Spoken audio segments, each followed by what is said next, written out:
Hi, I'm Josh Rushing, sitting in for Lisa Fletcher, and you're in the stream. Today, in Brazil, renewed violence between police and Sao Paulo's largest criminal gang has taken the lives of more than 4,000 people this year. We examine the root causes for this long and deadly blood feud.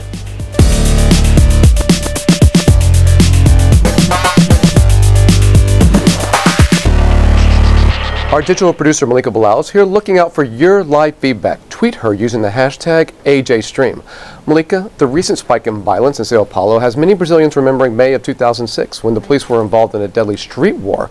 It was the biggest crime wave that they saw in a long time there. I'm just curious, how is our community responding to this? Well, they're focusing on the socioeconomic situation in Brazil and in Sao Paulo specifically, and that's a tweet here from Elio sums that up. It's so sad for an emerging economic country. Fighting poverty will be the only way out. Of course, we want to hear from you at home, so whether you're in Brazil or elsewhere, join the conversation using the hashtag AJStream. It'll be interesting to see how our community gets involved in this story, because Brazil has an extremely active Twitter community, but Definitely. It's in Portuguese, of course, and right. not in English, so they're not necessarily part of our normal community, right. and this show isn't quite a debate like it normally is. So I think as we kind of examine the violence, what we really want to do is look at what's behind the violence. Definitely explore. I really want to get some questions in from the stream community on that. Sounds good. All right, to Malika's right is Graham Denier Willis, a doctoral candidate at MIT. And he's also a researcher on police and security in Brazil. Graham, thanks for being here. Thanks. It's great to be here. Is there a topic in your community you think we should look into? If so, you can get in touch with us using Twitter. Go to stream.aljazeera.com, and on the right-hand side, you'll see the Twitter handles of our hosts, our producers. In fact, if you scroll down there, there's Al Sadari on the bottom left. He's the producer for today's show. Tweet them your story ideas, and your topic could end up in the stream.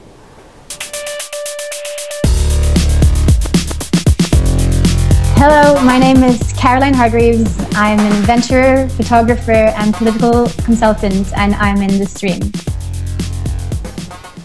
In Sao Paulo, a wave of deadly violence between the police and a prominent gang known as the First Command of the Capital, or PCC, is raising concerns about a war of revenge in Brazil's largest city.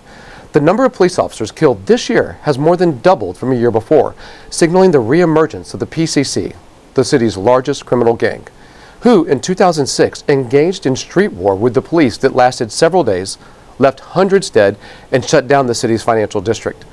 Amnesty International suggests the recent spike in violence is a retaliation effort by the PCC against the police for their vigilante methods in dealing with organized crime. Amnesty added that state officials are failing to provide justice for victims of killings and human rights violations in prisons committed by agents of the state. But the Sao Paulo police have a different story. The hypothesis we're working on is that this is a sign of despair from the criminal organizations because we've captured a lot of their people. They're surrounded and desperate.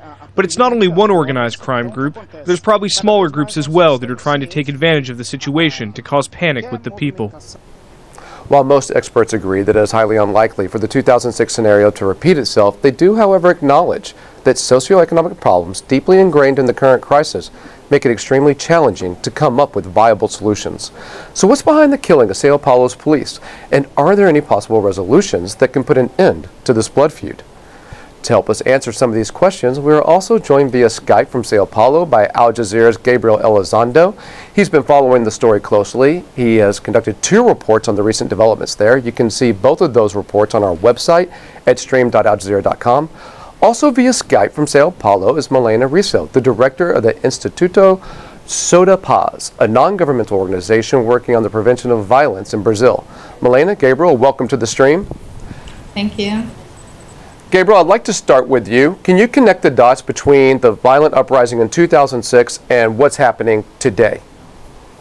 Well, to understand what's going on today, Josh, you really do need to look back to 2006, and that's when the PCC and the Sao Paulo police really engaged in really street battles that ran for almost 4 days and then extended almost 2 weeks in late May of 2006.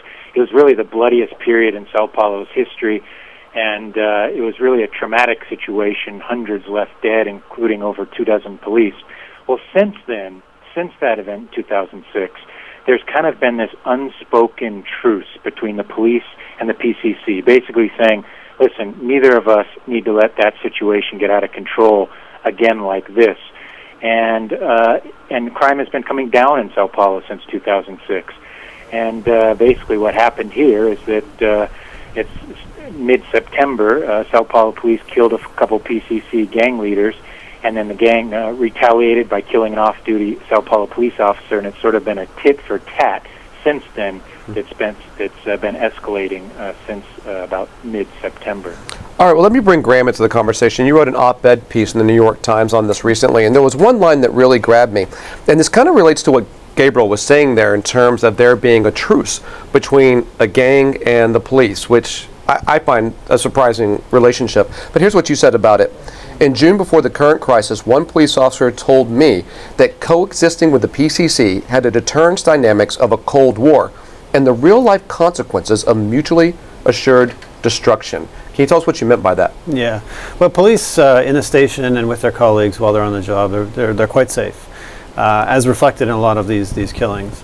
Whereas off-duty, it's quite a different story. So a lot of these police need to work 3 or 4 extra jobs in order to get by.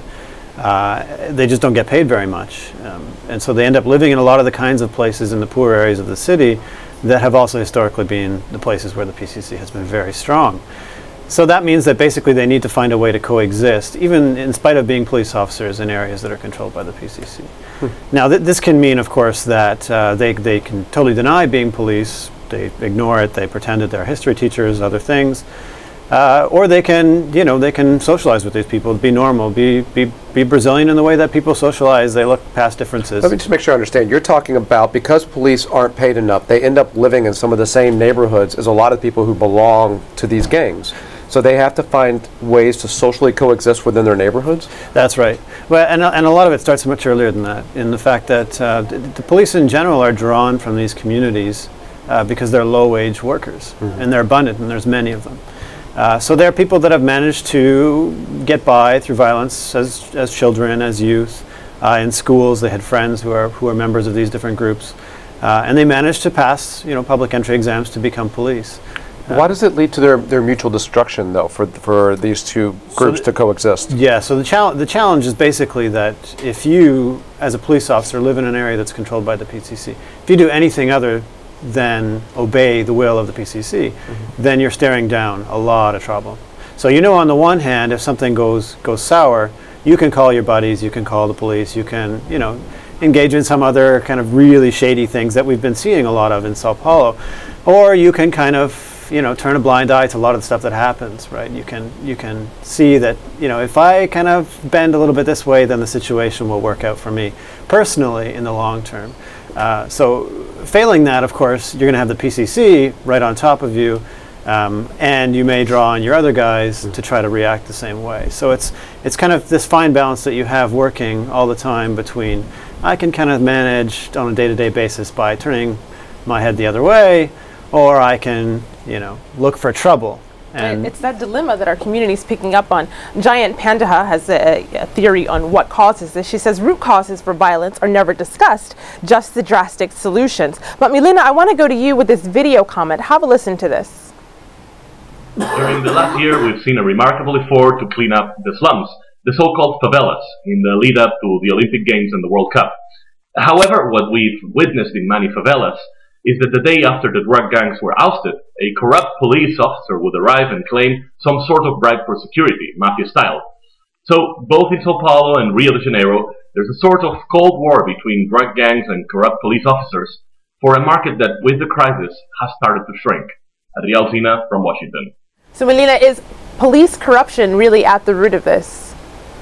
I think it's one of the problems, but I think it's a very complex one. It's not just one cause. And the situation in Rio and Sao Paulo, they are completely different. So when we are talking about corruption in Rio, this is a really big issue. In fact, we do have some of these issues, especially in the civil police, that is different from the military police in Sao Paulo. But I think we are talking more about violence and some of the corruption as well. Gabriel, can you give us some insight into the police structure there? We were just talking about the kind of militarization of the police. I know you've done a lot with is it the BOPI down in Rio? And now the police force we're looking at here at Sao Paulo is the Rota, is that right? Can you give us a sense, are we talking about normal beat cops that are writing traffic tickets, or is this something else? Well, the Sao Paulo police force is the biggest and best trained in all of Latin America. It's about 100,000 street officers, and that's statewide. It's not broken down by city. They just do it by state here. So it's a force of about 100,000 officers.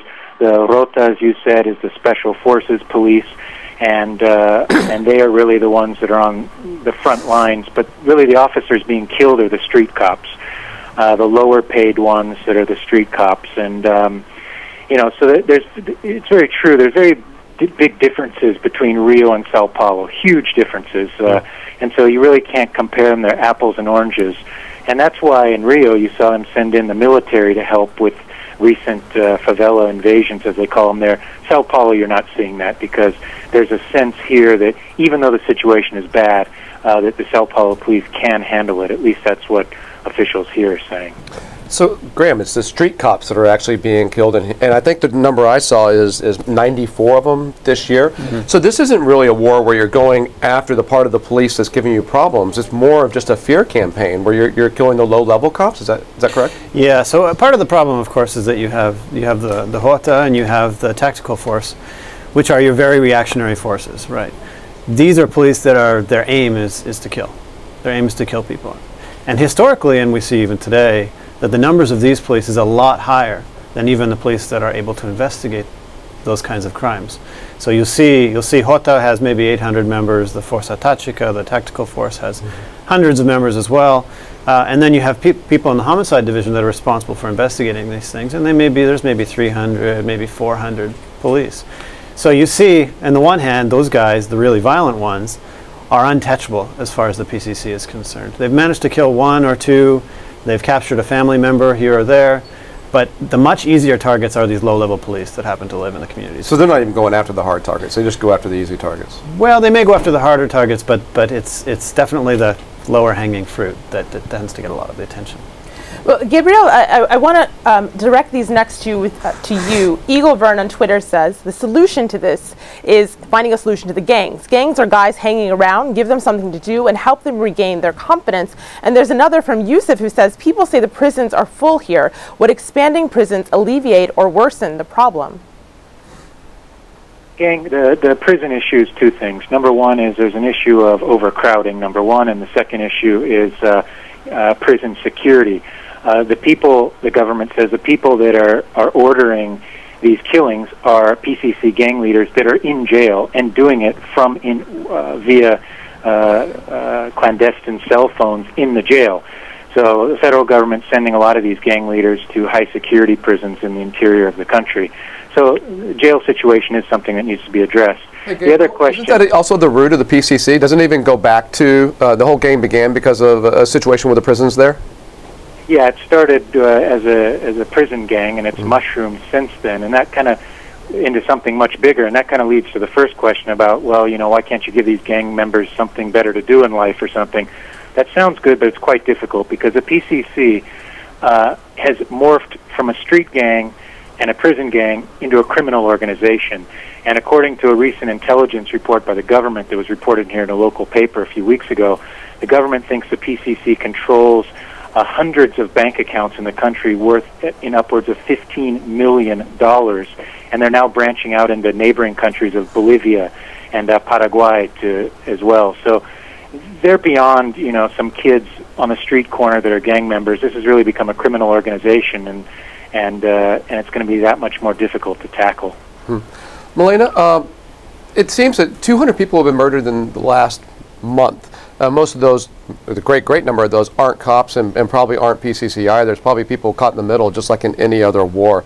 Is that the case there? Is that what you're seeing on the ground?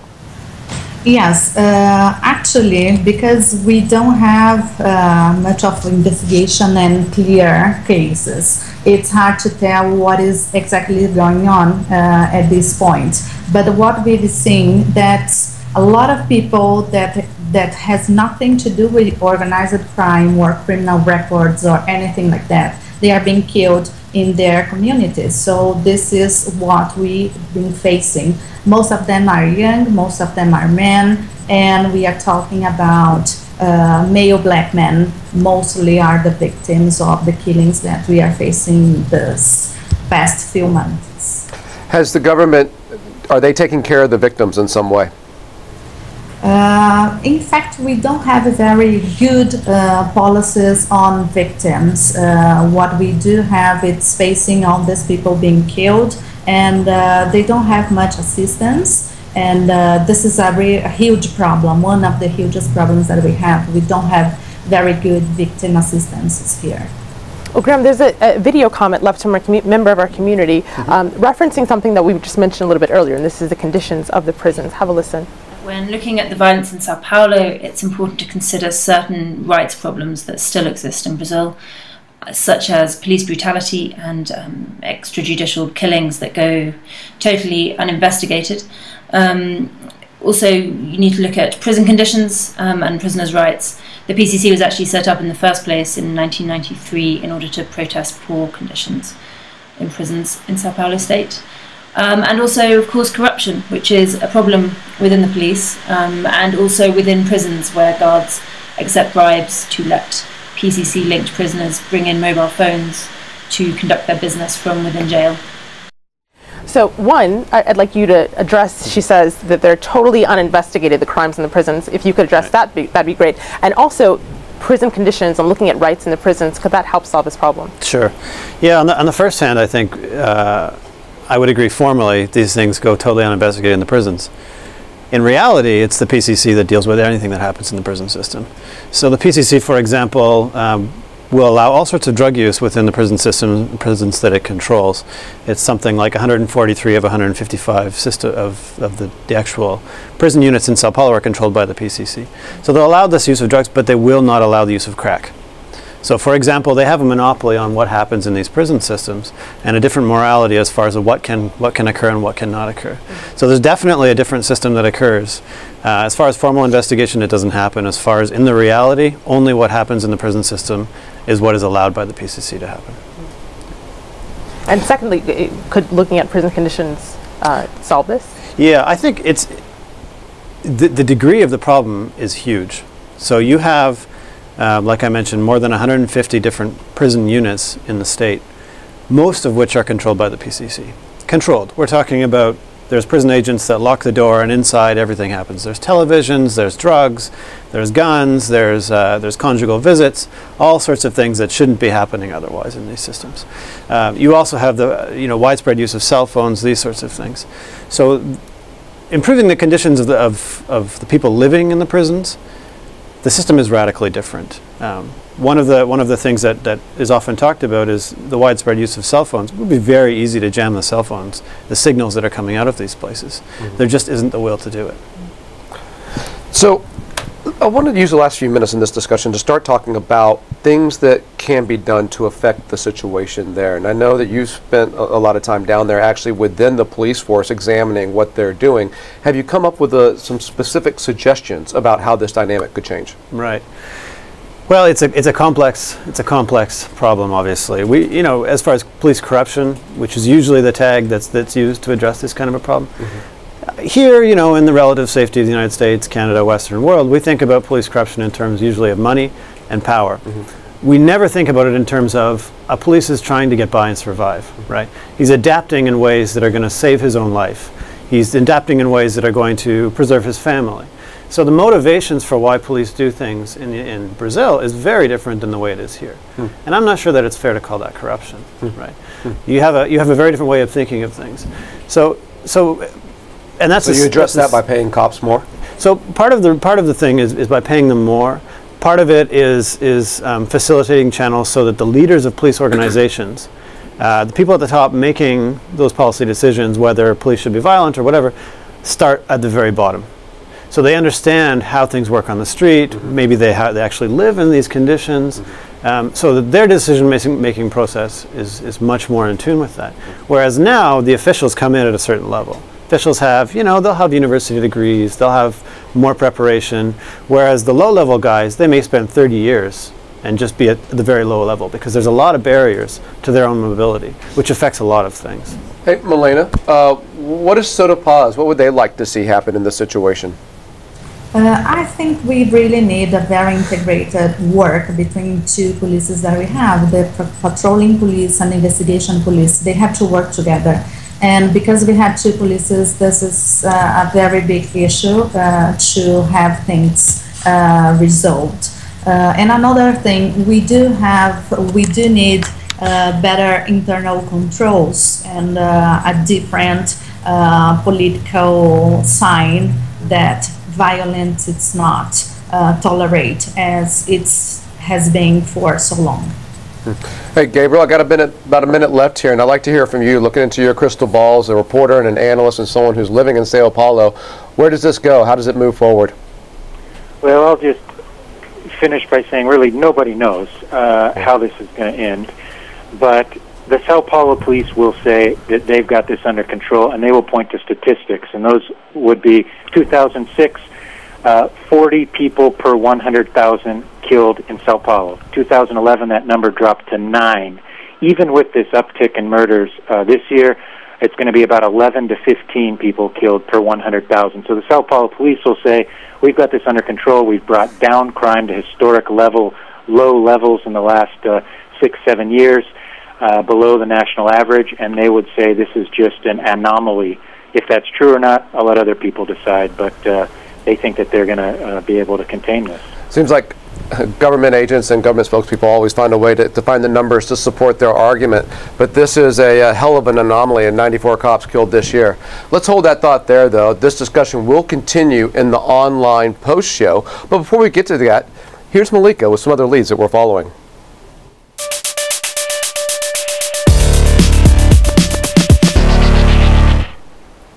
The man who made a fortune creating antivirus software is now under arrest in Guatemala, and he's speaking out online. John McAfee entered Guatemala after fleeing Belize, where police named him a person of interest in the apparent murder of his expat American neighbor. Now McAfee is using Ustream to broadcast makeshift news conferences from detention. Have a listen. That the press has portrayed me as paranoid, schizophrenic perhaps, that the government of Belize is, with good intentions, merely asking me to answer questions. I would ask all of you, please, in this hour to go to my blog, whoismcafee.com. Though McAfee was in hiding, he has kept the world updated with frequent posts on his website, and detention hasn't stopped him. McAfee uses his blog to tell his side of the story, in which he says he's the target of a campaign to silence him for speaking out against corruption in Belize. McAfee remains in Guatemala for now, but says there's no hope for my life if I'm returned to Belize. Our next lead's from Iran, where a government-sanctioned sharing site is the newest step in a campaign to provide alternatives to popular online services. Mehr.ir, which means affection in Farsi, will allow users to watch and share their own videos, like this one.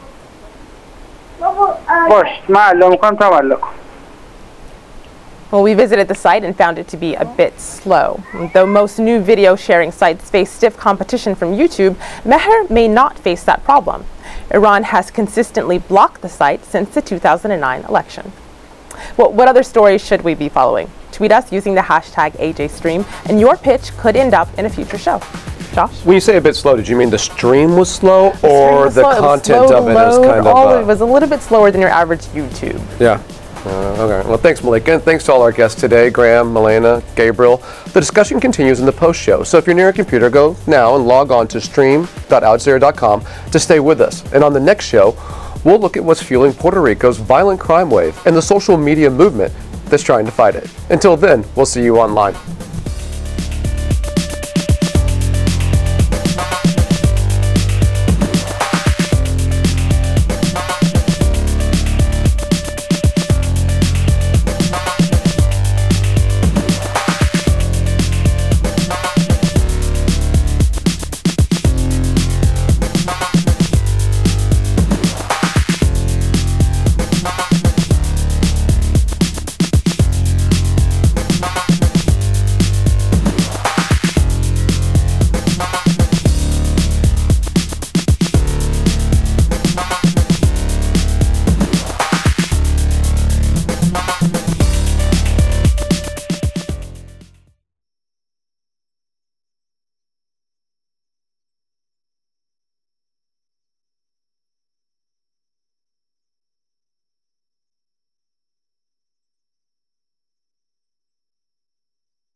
Welcome back to the Online Post Show. We'll pick up right where we left off. I want to go back to Gabriel. Gabriel, you're still there, right?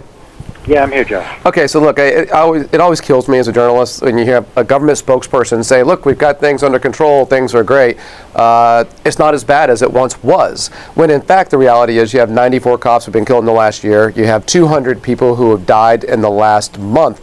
And it seems like they are addressing this by going after the PCC with more violence. And I'm just curious, is anyone down there saying that the police are actually causing this thing to ramp up? No, actually. Very few people are saying that. Most people here directly remember the 2006 violence that really was traumatic for this city. And you really have, I mean, no one is wanting innocent people to be killed here, but there's also a sense that the police have to go after this with violence. There's very few people here that I've heard saying that the police are actually agitating this situation. Well, then let me ask you this. Are people angry that the police had a truce with the PCC for so long and allowed the PCC to grow to almost 4 times the numbers they were just a few years ago? Now there's over 4,000 people, I believe, in the PCC. Yeah, I mean, that's an issue that definitely has to be looked into. What was this, and why was everything so calm? Was that because there was a truce? And if that's the case, maybe we need to reevaluate all of this. I mean, I think the thing that needs to just be analyzed here quickly, and maybe some of the other guests can talk about this, is when we talk about what people are saying in Sao Paulo, it's two very different things. You have the upper middle class people that are not affected by this most recent crime at all, and you have the working class people in the suburbs that are being affected by this. So when we say, like, how are people in Sao Paulo seeing this, it depends where you live and what your worldview is, because, and your socioeconomic background, because the people out in the suburbs and the very working class areas, they are being more affected by this, where in the wealthier neighborhoods, they're not at all. So that's a real balancing act on what kind of opinions you're going to get on this as well, which kind of needs to be just kept in mind at least. Hey, Gabe, I read an early copy of the article you're putting together on this. Where is that going to come out and when? Where can we see that? That'll be on the Al Jazeera website probably later this week, probably. It's kind of an overview on the main issues with this kind of question answers on some of the things we've been discussing on the show today. Great. We'll make sure that we tweet it out at the stream, get it out to our community as well. Milena, did you hear what Gabriel was saying there? Is this affecting the people who are living in the poorer areas more? Yes, it is. But also I think we have to analyze like public opinion in general here in Brazil, because even those people who are suffering more, the working class living people, we just had a research very recent here, and even those people, they kind of approve the violence of police, and this is something that we really had to discuss with the whole society. All the times that we have a very police brutality, we couldn't face crime or reduce crime. It's a bad solution, and it has been proved. But sometimes I think the whole population, when they are afraid, I think they kind of approve, and this is a mistake, a big mistake. Well, Graham, maybe a final question here on Twitter from Yusuf, who says, Sao Paulo just elected a new mayor. Will Haddad manage the problem differently than the preceding regime, he says, but will a leadership change lead to a change in policy? Well, probably not, is the short answer. And part of the problem there is that, of course, the mayor has zero control over the police, or any of the public security apparatus in general. It's all controlled by the governor. Now, the governor has tried to do a few things. He's changed the public security secretary. The public security secretary, as a result, has also changed the 2 different police chiefs, and they've started to change some of the other people, heads of internal affairs, these sorts of things.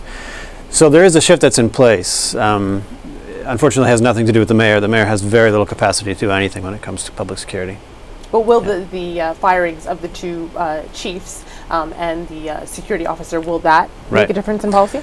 Well, we can hope so. They're talking about a new era of investigation, which I think is really the way that this needs to go. It needs to be much less reactive and much more proactive, right? The investigation needs to happen in a way that is diligent and that can investigate much more fully the networks that exist between prisons and cities and these sorts of things. Great. Thanks, Graham. All right, we're going to stop it there. I want to thank Graham and Melina for being here. I also want to give a special shout out to Gabriel Elizondo. He's actually an old friend of mine. He's one of the original people who started Al Jazeera, and he's one of my favorite reporters. I watch everything he does. And in fact, for more reporting from Gabriel on this topic, you can go to stream.aljazeera.com. He helped get together some pictures, the video, and it's all there on our page. We look forward to tomorrow's show, where we're actually going to look at Puerto Rico and see what's fueling the violent crime wave there and the social media movement that's trying to fight it. Until then, we'll see you online.